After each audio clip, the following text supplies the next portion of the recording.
Bonjour à toutes et tous, bienvenue dans les coulisses du Grand Lyon. Mon invité du jour, Fabrice Matteucci, bonjour. Bonjour. Vous êtes élu PS à Caluire-et-Cuire. Vous êtes surtout l'un des seuls gagnants au sein du PS de l'accord passé avec la NUPES. Alors est-ce que ça valait le coup de sacrifier les villes historiques du Parti Socialiste, Villeurbanne, Lyon, tout l'Est lyonnais pour gagner une circonscription, celle de Caluire-et-Cuire où vous êtes candidat? Alors je ne sais pas si ça avait le coup de sacrifier. En tous les cas, au niveau de la métropole de Lyon, c'est la 5e circonscription et la 10e en fait, qui ont été attribuées au Parti Socialiste. Et moi, je me félicite en fait, de ce rassemblement. Je me félicite qu'on ait réussi à faire l'union de la gauche. Et la NUPES répond vraiment à un engagement. Et je suis toutefois triste, notamment pour ma camarade Christina Martineau, en fait, qui était candidate. Mais voilà, je pense qu'on est...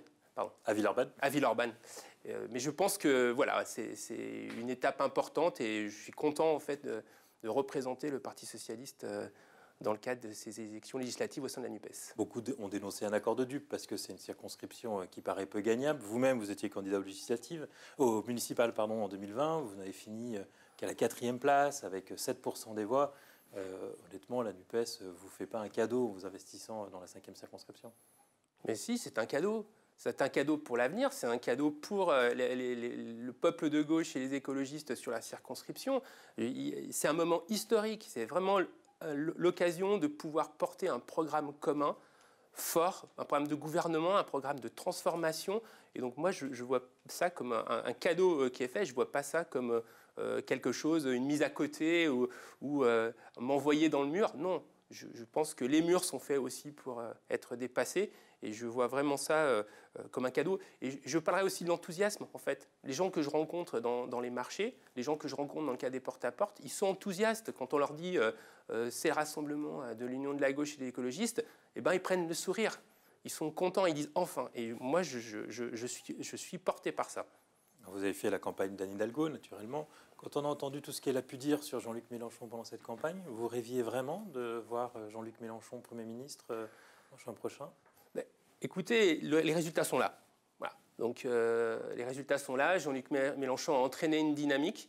Elle est là. Il porte cette dynamique. L'ensemble en fait, des partis, et notamment le Parti Socialiste, est rentré dans la NUPES.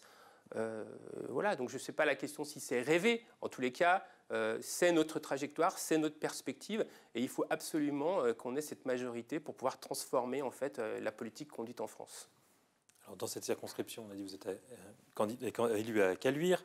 Le maire de Caluire, c'est Philippe Cochet. Il avait été député de cette circonscription. Il a renoncé à se présenter pour envoyer Bastien Join, son adjoint, LR, se présenter. Est-ce que Bastien Join, c'est un peu votre futur rival aux élections municipales? Est-ce que ce n'est pas surtout ça qui va se jouer dans cette législative? On verra ce qui va se jouer là sur les législatives. En tous les cas, moi, je suis focalisé sur cette élection, sur le fait qu'il faut absolument qu'on arrive en tête. Donc, je suis focalisé. Et si ça nous permet d'entraîner une dynamique sur Caluire en vue des prochaines échéances municipales, eh bien, tant mieux. Et je crois que c'est aussi tout le travail qu'on a à faire au niveau de la gauche et de l'écologie pour montrer qu'en fait, les programmes que l'on porte, les propositions que l'on fait sont des choses qui permettent des transformations au niveau de la société et d'avancer et de pouvoir faire face au fait, à tous les enjeux auxquels on est confronté actuellement, que ce soit au niveau du climat ou au niveau de la société, et notamment toutes les fragilités qui sont actuellement exacerbées. La députée sortante, elle est de La République En Marche, enfin de Renaissance désormais, Blandine Brocard. Quel bilan vous faites de son mandat? Écoutez, quand elle est passée dans votre émission, elle a dit « je ne suis pas une députée fantôme ». Écoutez, si, elle est un peu une députée fantôme quand même. Elle a été relativement absente à l'Assemblée nationale, elle a été relativement absente sur la circonscription. Juste là, sur les derniers temps, elle s'est dit que peut-être ça serait intéressant d'être un peu plus présente si elle veut être réélue. Voilà, donc déjà sa présence au niveau de la circonscription a été relativement faible. Quant à son travail parlementaire, voilà, on retiendrait quand même ses votes.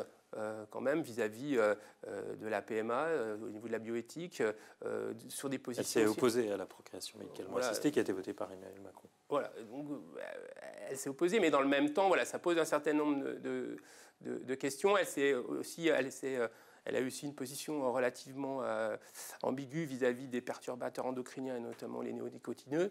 Voilà, donc je trouve que son travail de député n'a pas été suffisant. Elle n'a pas nécessairement associé l'ensemble des habitants du territoire. En tant qu'élu, moi, je n'ai jamais été sollicité par Blandine Brocard pour pouvoir participer à des réunions, par exemple. Alors vous, si vous êtes élu député, quelles seront vos priorités ? Écoutez, moi, parmi les priorités qui me semblent importantes, il y a celle autour de vraiment de faire de la santé mentale un enjeu dans le cadre de ce mandat législatif. Et c'est vraiment quelque chose que je souhaite porter. Il n'est pas normal que des familles se retrouvent dans la difficulté par rapport à ça. Et on voit que c'est une préoccupation. Hein, l'effet du Covid est là. La santé mentale, ça perturbe en fait l'ensemble de la population, des plus jeunes aux moins jeunes. Et il y a peu de moyens pour pouvoir y répondre. Autre sujet qui, moi, concrètement, vous proposez quoi ? Par rapport à ça, il faut arriver à remettre des établissements de proximité. Les CMP ont tous été fermés. Il faut qu'on ait une politique nationale de proximité sur les questions de santé mentale. Il faut qu'on redonne la possibilité d'accéder vers les psychologues, vers les psychiatres. Alors, il y a actuellement la prise en charge d'un certain nombre de séances, mais ce n'est pas suffisant.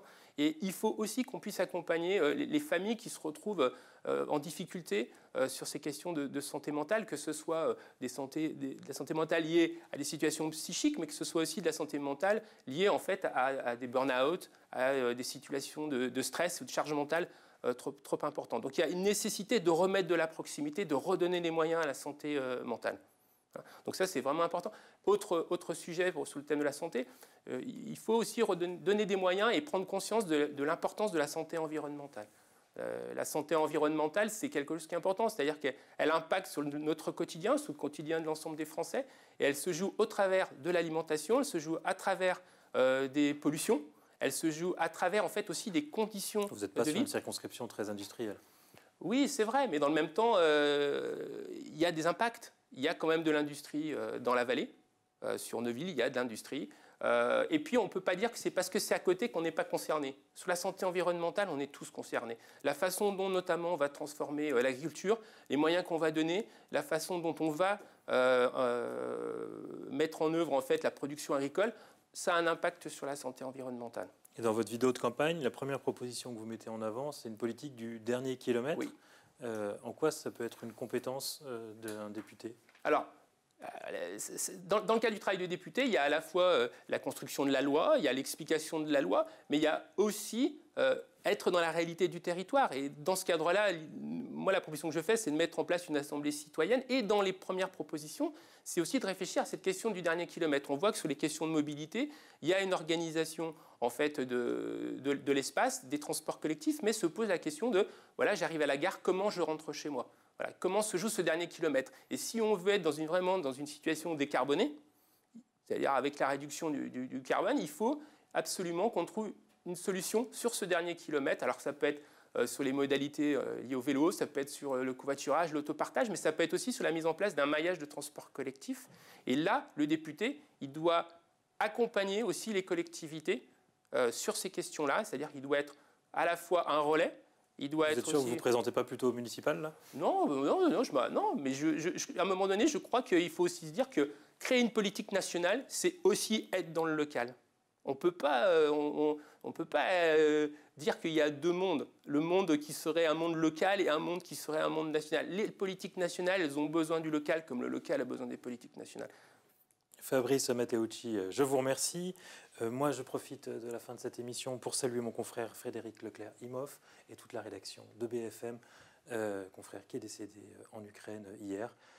Nos pensées à ses proches et à la rédaction de BFM. Et je vous dis à demain pour une nouvelle émission des coulisses du Grand Lyon.